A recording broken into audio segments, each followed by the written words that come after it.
à tous, bienvenue dans Club Estac. Fini les balades au Stade de l'Aube. Nous sommes de retour sur le plateau. C'est un peu dommage, hein, Sébastien. Et on retrouve l'atmosphère de ce plateau quand même. Fini donc le soleil. C'est sympa aussi le plateau, mais c'est vrai que c'était sympa les derniers tournages au Stade de l'Aube justement. Bon, ça permet de retrouver ce plateau et de retrouver aussi Carlos Cassis. Bonsoir Carlos. Bonsoir Damien. Les vacances parfaites comme d'habitude. La Vendée est toujours un beau pays. Bon, notre premier invité officiel de la saison donc sur le plateau, c'est logique, c'est le président du club troyen. Bonsoir Daniel Mazzoni. Bonsoir. Ça ne change pas, les questions par SMS sont de la partie. C'est Sandra Durupt qui est en régie pour les recevoir. Bonsoir Sandra. Bonsoir à tous. Alors effectivement, des remarques, des questions, un seul numéro que vous connaissez. Moi, pas encore, au 06 07 33 56 23. Yes, elle a réussi pour la première fois. Elle s'améliore, mais c'est la rentrée 2010. Et toute bronzée. A tout de suite donc Sandra pour les questions. Par contre, il y a du nouveau, c'est le Facebook de Club Estac. L'adresse va s'afficher en bas de votre écran. Par ce biais, vous pouvez envoyer vos questions à l'avance. Donc pour l'invité de la semaine suivante, des questions, nous en avons pour vous, Président, évidemment. Comment vous sentez-vous dans ce début de saison en Ligue 2 ? Oh, jusqu'à aujourd'hui, ça se passe mal, ça se passe pas mal. Ça se passe pas mal. On a eu un début de saison difficile. On a eu les deux premiers matchs qui ont été un peu plus compliqués que prévu. Donc les trois derniers matchs ont redressé un petit peu la tendance. Non, c'est un parcours normal, on est dans les clous, on est même au-delà de ce qu'on espérait. Donc tout se passe bien pour l'instant. Bon, ça se passe pas mal, notamment quand on gagne un derby du côté de Reims. C'est toujours intéressant de remporter ce derby. Bien sûr, le derby de Reims a toujours été un match assez spécial. La saison dernière, on les avait battus en coupe et ils nous avaient battus chez eux au premier match de championnat. Là, on a fait l'inverse, ils nous ont battus en coupe chez nous, on a été gagnés chez eux. Donc, mais je pense pour nous, le plus important, c'était de gagner ce match de championnat. Bon, la coupe, malheureusement, on a été éliminé au premier tour, mais on préfère se focaliser sur le match de championnat et engranger des points tout de suite qui pourront nous servir pour la finale. Carlos, c'est plutôt rare une victoire de l'Estac en terre marnaise ? Oh, pas tant que ça, hein, pas tant que ça. On se souvient de la dernière grâce à un but d'Annick il y a maintenant 3 ans. Hein. Ouais, 3 ans. L'année de la non-montée. L'année où on avait failli monter. Ouais. Superbe but. Ouais. Jamais dans le nouveau stade de l'Aune en tout cas. Si, c'était dans le nouveau stade de l'Aune. Ouais, il était en travaux, il me semble. Il y avait 2 tribunes qui étaient inachevées encore. Bon, victoire en tout cas logique des Troyens. Ça a été compliqué en fin de match, mais sur l'ensemble du match, c'est plutôt logique cette victoire, hein, Sébastien. Ouais, a priori, une bonne maîtrise en première période, un peu plus de fatigue peut-être en deuxième période, avec un peu plus d'occasions côté rémois. Mais bon, la victoire semble assez logique, même si a priori des deux côtés quand même les coachs disent que peut-être un match nul aurait peut-être été un peu plus méritoire, je sais pas, mais bon, non. Daniel ? Non, c'est un derby, donc un derby ça joue sur pas grand-chose. Non, vu la première mi-temps, je pense qu'on mérite cette victoire. Deuxième mi-temps, c'était un peu plus compliqué, mais la défense a bien géré, le milieu a bien géré, on a eu moins d'occasions, mais on a quand même quelques occasions franches. Non, moi, sur l'ensemble du match, on mérite la victoire. Bon, à propos de cette victoire au Stade de l'Aune, on va écouter Olivier Blondel, le nouveau gardien de but troyen. C'était donc juste après la rencontre. À l'extérieur, si on maîtrise le sujet, mais ce qu'on fait, je trouve que c'est pas mal, quoi. C'est pas mal, et je pense qu'on commence à en prendre conscience, mais bon, pas d'enflammade non plus. Je veux dire, les 2 premières journées, on nous voyait dans le seau. Mais le premier match de tour préliminaire de la Coupe de la Ligue, on nous voyait dans le seau aussi. Aujourd'hui, on a 3 victoires, donc je veux dire, il ne faut pas non plus. Faut avancer tranquillement, prendre match après match comme on sait le faire, et voilà. Et après, on verra bien jusqu'où ce que ça nous mène, où ça nous mène, et puis pas envisager quoi que ce soit et rester solide à chaque prestation comme on fait actuellement. Allez, on va regarder les résultats de cette 5e journée de Ligue 2. Évian et Tours ont encore gagné. Grenoble a perdu une nouvelle fois. Et Sedan a cartonné du côté d'Angers. 3-0 au classement. Évian et Tours sont en tête. L'Estac est 4e. En fin de classement, on retrouve Metz, Reims et Grenoble. Plutôt encourageant, donc ce début de saison, plutôt surprenant pour vous ? Surprenant, non, parce que sur 5 matchs, on a 9 points. Quand j'ai vu le premier match à Vannes et comment on l'a négocié, j'étais assez confiant déjà dès le premier match. On ne mérite pas de perdre. À Vannes, on mérite minimum le nul. On a à peu près produit le jeu qu'on a produit à Metz. Non, moi j'étais assez confiant. Déjà après les matchs amicaux, j'étais assez confiant. De toute façon, il ne faut pas aussi. On vise le maintien cette année. Le maintien, c'est 44 points. Et on en restera là. Et aujourd'hui, c'est 44 points minimum à obtenir sans souffrir. Et le jour où on les aura, après, on verra. Bon, on va retrouver Sandra en régie qui a déjà des questions. SMS pour vous, Président. Sandra. Et c'est Daniel de Troyes, en fait, qui vous la pose. Alors, Président, est-ce que vous attendiez à un départ aussi bon que celui-là ? On vient un peu d'y répondre. Oui, non, on s'attend, on espère toujours faire un bon départ, parce que comme on dit, tous les points pris en début de championnat ne sont plus à prendre. Oui, moi je vous dis, on est au-dessus de nos prévisions, donc on a 9 points sur 5 matchs, 9 points sur 15, on est au-dessus de la moyenne, on est bien, et c'est vrai qu'on aurait 3 points de plus, de moins, on serait satisfait aussi. Parce que les débuts de championnat sont toujours très compliqués, il y a eu pas mal de modifications dans l'équipe, il y a pas mal de jeunes, il faut que la mayonnaise prenne, il faut que les mentalités se retrouvent. Et non, c'est très, très, très bien. On est très bien aujourd'hui avec 9 points. Et quel regard vous portez sur cette mini-trêve là, qui intervient après 3 victoires consécutives là, pour les Troyens? C'est une bonne chose pour le physique ou alors c'est pas une bonne chose, notamment pour le mental? Pour le mental, il vaut mieux enchaîner les matchs. Pour le physique, ça peut faire du bien, mais enchaîner les matchs, c'est quand même mieux. C'est pour ça qu'on organise un match amical vendredi, pour ne pas rester 15 jours sans jouer. Carlos, on va voir s'il est en forme de retour de vacances. Ça sera où, quand, à quelle heure, ce match amical? Ça sera contre une équipe de Ligue 1 algérienne qui est actuellement en train de préparer sa saison, qui débute plus tard qu'en France, en Algérie. Ça sera dans l'Essonne, à Lys, au camp d'entraînement Léonard de Vinci.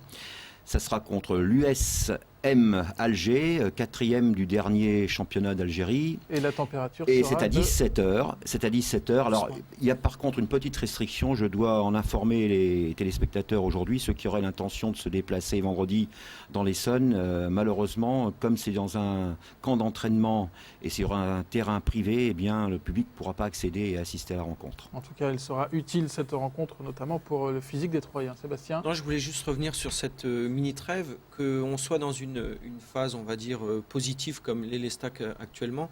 C'est toujours des mini-trêves, c'est toujours compliqué à gérer. Soit on est en phase positive et effectivement, plus on enchaîne les matchs et mieux c'est.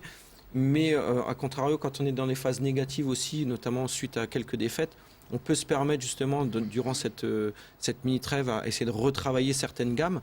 Mais il est quand même préférable d'être, en tout cas, sur des victoires. Les victoires appellent les victoires. Donc il est quand même mini-trêve ou pas mini-trêve, c'est quand même préférable d'être dans la situation de l'Estac aujourd'hui. Donc on verra ça, notamment la réponse, ça sera contre Tours le 10 septembre, des Tourangeaux qui sont en très grande forme, eux aussi. Surtout un, ouais. Le mercato donc est clos, lui, depuis hier soir. L'Estac a enregistré 7 recrues cet été. Vous êtes satisfait du recrutement aujourd'hui? Oui, je suis très satisfait du recrutement, parce qu'on a fait les 2 gardiens déjà en priorité. Ensuite, on a stabilisé notre défense avec Jarja. On a fait du Hamel en attaque. Après, on a fait Marcos, on a fait Bezas. Et on a à peu près équilibré toutes les lignes. Et on a remis aussi un peu, on veut dire, d'anciens dans chaque ligne, qui va aussi pouvoir épauler tous nos jeunes. Donc c'est assez équilibré et le recrutement a été assez intelligent. Aujourd'hui, vous êtes fier de votre équipe là, quand vous la voyez évoluer sur le terrain? Aujourd'hui, je suis fier de l'équipe, oui, parce que c'est une équipe qui est homogène, un groupe qui s'entend bien. Et on peut faire de très bons résultats avec cette équipe-là dans la durée. Alors, on va quand même s'intéresser au cas Grégory Bettiol. Vous avez cherché à le faire partir pendant ce mercato. Il n'a pas trouvé donc de club preneur aujourd'hui, donc il fait pleinement partie de l'effectif troyen, ou alors vous le cherchez toujours à lui trouver une porte de sortie? Non, aujourd'hui il fait pleinement partie de l'équipe. C'est vrai qu'on a essayé de le faire partir. Lui aussi il voulait chercher du temps de jeu qu'il n'aurait pas forcément avec le club, mais c'est un garçon qui s'est entraîné normalement, qui s'est très bien entraîné. D'ailleurs, je tiens à le féliciter parce qu'il a un mental et il a surtout une qualité, c'est qu'il s'est fait à ce mois d'éventuels transferts sans rechigner, sans faire la tête, à travailler comme un dur. Et c'est rare pour un joueur professionnel. Sébastien, c'était pas évident cette situation, tant pour le club que pour Grégory Bettiol en lui-même. Ouais, c'est toujours des situations compliquées. Après, il y a toujours aussi, il existe des fois des revirements de situation. On voit des joueurs qui sont partants et puis qui finissent l'année titulaire et qui explosent aussi. Donc je crois que le fait que Greg reste à l'Estac, pour moi, à mon avis, en tant que joueur et puis en tant qu'homme aussi, mais en tant que joueur, je pense qu'il va pouvoir aussi apporter pour le club. S'il le mérite, je pense qu'il jouera. Après, le club a su gérer cette période-là, le joueur aussi. Et, bon, voilà, c'est les aléas du football, mais encore une fois, tout peut arriver. Et selon vous, aujourd'hui, il manque quel profil pour compléter encore cette équipe ? Aujourd'hui, il n'y a pas de profil pour compléter cette équipe parce qu'on est assez complet dans toutes les lignes. Et éventuellement, ce qui manquerait, c'est pour peut-être en milieu défensif, pour un milieu défensif assez polyvalent pour étoffer un petit peu en cas de blessure, en cas de suspension avec des cartons. Sinon, aujourd'hui, on est complet. Cette équipe est complète et elle a montré d'ailleurs qu'elle était capable de se gérer et de faire de grands matchs. Donc pour la signature d'un joker, il faut attendre un petit peu alors. Il n'y a rien qui presse, on a le temps, on va voir venir, on va enchaîner les matchs et on n'est pas pressé du tout. Bon. Ce qui est important aussi, c'est les résultats viennent aussi par rapport à une ambiance qui règne au sein du club. Et je vois en tout cas dans l'effectif pro, aujourd'hui il y a un réel plaisir, les joueurs, on voit sur le terrain déjà, ils ont un réel plaisir de s'entraîner, de jouer. Et quand il y a de la joie, il est beaucoup plus facile d'avoir des résultats. Donc ça, je crois que c'est important. C'est une qualité que le club a aujourd'hui et que l'équipe, le groupe pro a aujourd'hui. Et pour faire en tout cas de bons résultats, il est important d'avoir une belle ambiance comme règne au sein de l'effectif troyen. Bon, il y a une belle ambiance aussi au sein de la télé. On va retrouver Sandra, j'en suis sûr, en régie, folle de joie. Sandra, pour d'autres questions. Oui, alors une autre question donc, de Baptiste de Troyes, président. Est-ce que c'est possible que Arlington Chereny s'engage avec les Stacks puisque le joueur est libre ? Alors l'ancien Guingampais, Nantais, Strasbourgeois, donc s'entraîne en ce moment avec l'effectif troyen. Il vous intéresse ce profil ? Non, il n'a jamais été question de le faire signer. On le dépanne, monsieur, il n'a pas de club, il cherchait un endroit pour s'entraîner provisoirement, mais il est juste là pour s'entraîner, pour se maintenir en condition physique. Non, il n'a jamais été question de le faire signer. Voilà, la réponse est faite. Sandra, pour d'autres questions. Alors Romain de Troyes, président, est-ce que c'est possible que Grégory Bettiol soit sur le départ vu qu'il ne joue plus avec l'équipe première ? Et une autre question également de Coralie de Troyes. Elle veut tout simplement savoir, comme le mercato est terminé, si on aura la chance de revoir Grégory Bettiol sur le terrain. Donc en un mot, on en a parlé aussi tout à l'heure, en un mot. En un mot, oui, il fait partie de l'effectif à 100%. Il est en concurrence pour le poste d'attaquant et s'il mérite d'être dans l'équipe et d'être titulaire, il le sera. Voilà, la réponse aussi est claire. Comme la saison passée avant les Échos, il est temps de faire gagner des places pour le prochain match de l'Estac à domicile. Ce sera contre Tours, le leader, le 10 septembre au Stade de l'Aube. Il y a 3 fois 2 places à gagner ce soir. Vous nous appelez 03 25 72 31 95. Combien de victoires comptent les Stacks pour l'instant cette saison en Ligue 2 ? C'est la question du soir. Les 3 premiers remportent donc 2 places chacun. Voilà. Vous avez bien suivi, Sébastien, c'est ça ? Ouais, à fond. Allez, on passe aux Échos de Carlos, les premiers de l'année. Et on commence par des sélections internationales pour pas mal de joueurs au sein du club troyen. Eh oui, parce qu'on parlait de la trêve. Eh bien, la trêve, elle est due bien sûr à un week-end international. Et on a des joueurs troyens qui sont retenus. Notamment Eloge Nza-Yamissi, qui lui se plaignait qu'il n'y avait pas dans son pays d'origine, la République centrafricaine, de sélection. C'est une première. Oui. La Centrafrique, de nouveau, repart avec une équipe de football nationale. Et Eloge a été retenu par le sélectionneur national, qui est un Français, à Corcy, Paul Accorsi. Et donc Eloge jouera contre le Maroc, un match qualificatif pour la CAN 2012.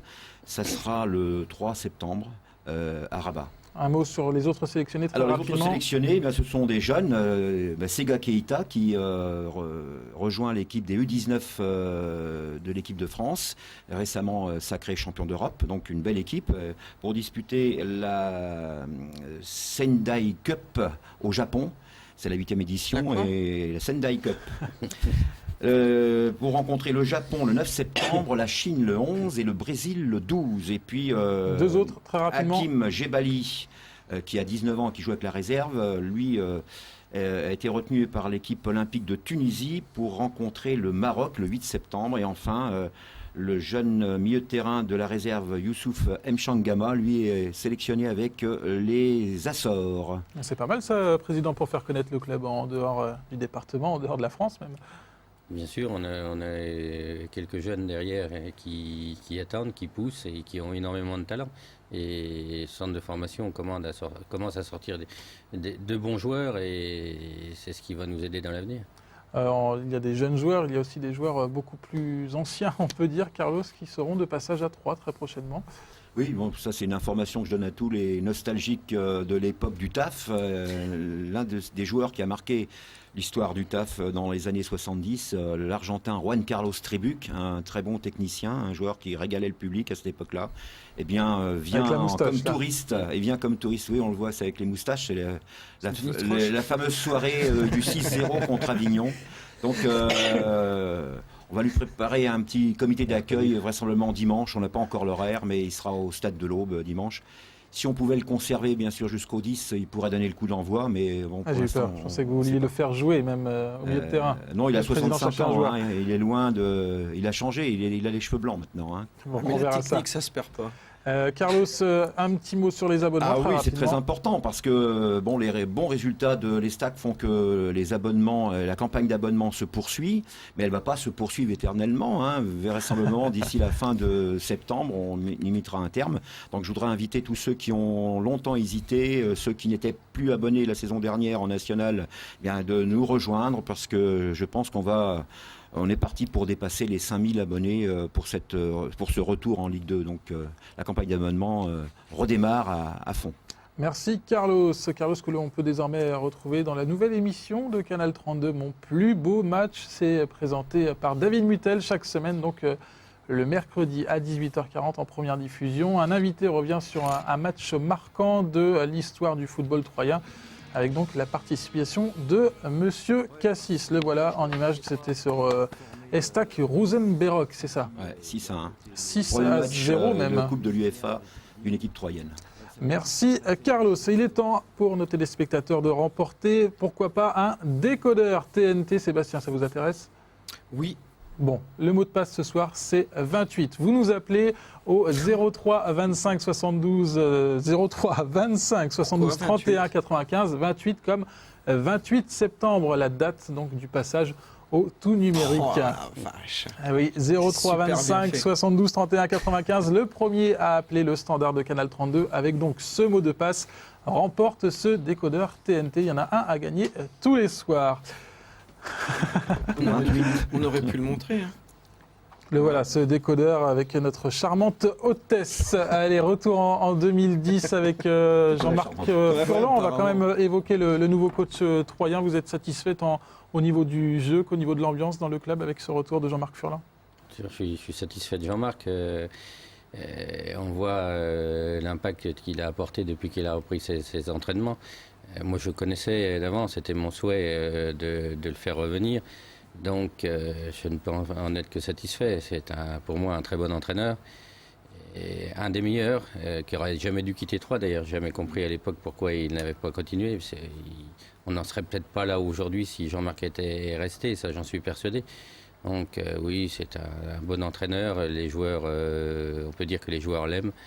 Il les fait travailler dans le bon sens et tout se passe bien, donc je suis très content. Bon, on se méfie, parce que la dernière fois que vous étiez venu, vous aviez dit que Patrick Rémy resterait en poste, et puis 15 jours après, c'était fini. Oui, c'est vrai, mais enfin les choses vont vite, et puis vous savez, dans le foot comme dans toutes les sociétés, il y a des choses qu'un patron n'a pas le droit d'accepter, tout simplement. Voilà, ça sera dans les coulisses, Jean-Marc Furlan, donc adopté tant par les supporters que par les joueurs. On le disait, le début de saison est encourageant. L'objectif reste le même, clairement, c'est le maintien, ou alors si à nouveau les victoires s'enchaînent, avec un bon rythme, on visera un peu plus haut? Non, l'objectif est clair, c'est le maintien. Je l'ai dit, il faut 44 points pour se maintenir. On vise ces 44 points et on va essayer d'obtenir ces 44 points le plus rapidement possible, bien sûr, sans trop souffrir. Sans trop souffrir, c'est se maintenir, sans s'entraîner dans les 3-4 derniers tout au long de la saison. essayer de se maintenir entre la 10e et la 15e place pour assurer ce maintien. Et plus tôt on l'obtiendra, et plus tôt, après on verra si on a d'autres objectifs. Mais non, aujourd'hui c'est clairement le maintien, il ne faut pas aller trop vite. Il ne faut pas aller trop vite. Après 5 journées, quel regard portez-vous sur cette Ligue 2 ? Il y a un gros fossé avec le national, où finalement l'Estac a clairement sa place au niveau du jeu, notamment dans cette Ligue 2. Bon, il y a un fossé avec le national. Le national est beaucoup plus physique, un peu moins technique. Aujourd'hui, oui, bien sûr, on a notre place dans le championnat de Ligue 2. Moi, vu nos prestations, moi, je la situerais bien au milieu de tableau. Financièrement, c'est dur aussi pour l'Estac, cette Ligue 2, ce passage de national en Ligue 2 ? Financièrement, c'est assez dur. C'est quand on sort d'une année en national qui coûte énormément cher, où on a laissé quand même sur la table pas mal d'argent pour maintenir une équipe qui ait le niveau et les compétences pour remonter immédiatement. Donc forcément, l'année qui suit, c'est compliqué financièrement. Et donc on a encore une année assez difficile à tenir. Et une fois qu'on aura passé cette année, je crois qu'on aura fait le plus dur. À propos des finances, justement, je crois qu'il y a une nouvelle question SMS que Sandra va vous poser, Président. Elle concerne un transfert, je crois, qui n'a pas abouti. Non, voilà, en fait, la question, je vais vous la donner puisque Sandra n'est pas prête, elle est déjà repartie en vacances, Sandra. À propos du transfert de Blaise Matuidi qui n'a pas abouti, est-ce que l'Estac aurait touché un gros chèque s'il avait quitté Saint-Étienne ? Est-ce que ça vous aurait aidé financièrement ? Ça nous aurait aidé financièrement parce qu'on a un droit de suite sur le transfert de Blaise Matuidi, c'est-à-dire qu'on a un pourcentage sur la plus-value de revente. Donc plus il sera revendu cher et plus le club touchera. Vous aviez regardé ça, vous aviez suivi ça, la rubrique transfert notamment dans l'équipe, vous suiviez ça, le transfert possible de Blaise Matuidi ? Bien sûr, oui, on a entendu beaucoup de choses. Moi je l'espérais parce que ça nous aurait fait du bien, ça nous aurait aidé. Maintenant ça s'est pas fait, mais il y a encore le mercato d'hiver. Ça fait déjà 2 ans, hein, c'est vrai. Il y a encore le mercato d'hiver, il y a encore jusqu'au 30 juin, donc... Blaise partira pas, c'est l'éternelle question. Le nouvel international. Oui, on peut rappeler justement que Blanc l'a rappelé aujourd'hui en équipe de France pour pallier aux éventuelles défections de Benzema et Cabaye. Donc Blaise retrouve les Bleus et c'est très intéressant. Donc, Blaise Matuidi, Sébastien. J'avais une autre question par rapport à ce principe de transfert, par rapport à Mamadou Niang. l'Estac touche rien? Non, l'Estac, juste l'association, le centre de formation qui touche une partie sur la formation. Mais au niveau du transfert, non, on ne touche rien. Bon, Blaise Matuidi, c'est l'avenir de l'équipe de France. Est-ce qu'on pense à l'avenir déjà dans les locaux de la direction à l'Estac? Est-ce qu'on se projette sur les saisons prochaines? Oui, toujours. Dès qu'on en démarre une, on se projette aussitôt sur la saison suivante. Et on est obligé de travailler comme ça en amont et de prévoir, travailler minimum sur 2 saisons. On ne peut pas travailler sur une saison en cours. Voilà, donc la saison prochaine, vous travaillez sur la Ligue 2 déjà ou sur la Ligue 1? Je travaille que sur la Ligue 2, parce que de toute façon, quand on est passé en national, il est hors de question d'y retourner. Le purgatoire, c'est terminé. Alors Seb, pour terminer l'émission, il n'y a plus de jeu. Le questionnaire, donc c'est terminé. Il faudra d'ailleurs qu'on remette son trophée à Eric Marester, qui a succédé à Diallo Guidiley. Soit on lui remettra un jour au stade de l'Aube, ou soit on attend qu'il vienne sur le plateau pour lui remettre. Soit une remise officielle, soit un peu moins officielle. Un gros truc. Par contre, ça va se passer comment en fin d'émission? Une nouveauté, ça sera des défis. Vous pouvez nous expliquer le principe? On va expliquer ça rapidement. Ça sera des défis. Il y aura un défi pour le premier invité la semaine prochaine. On peut déjà donner son nom. Florian Jarja, le néo-défenseur troyen. La semaine prochaine sera là. Il aura un défi que je lui ai concocté. Mais en fait, l'idée, c'est que Florian pourra lancer un défi au joueur qui sera l'invité la semaine d'après. Voilà. Donc, c'est-à-dire que c'est entre joueurs qui se lanceront des défis au fur et à mesure comme ça, de semaine en semaine, voilà, tout simplement. Voilà, et le président devra s'y coller quand il reviendra dans si un joueur veut bien lui lancer un défi, après... ça ne sera pas un problème. Ça ne sera pas un problème, on retient, donc c'est enregistré. Justement, c'est prévu. Notre invité la semaine prochaine, donc c'est Florian Jarja. Vous pouvez poser vos questions dès maintenant sur le Facebook de Club Estac. Vous avez une semaine. Merci, président, d'être venu sur le plateau de Club Estac, la première cette saison sur le plateau. Merci Carlos, on se retrouve la semaine prochaine, tout comme Sébastien. Très belle semaine à tous sur Canal 32 la semaine prochaine.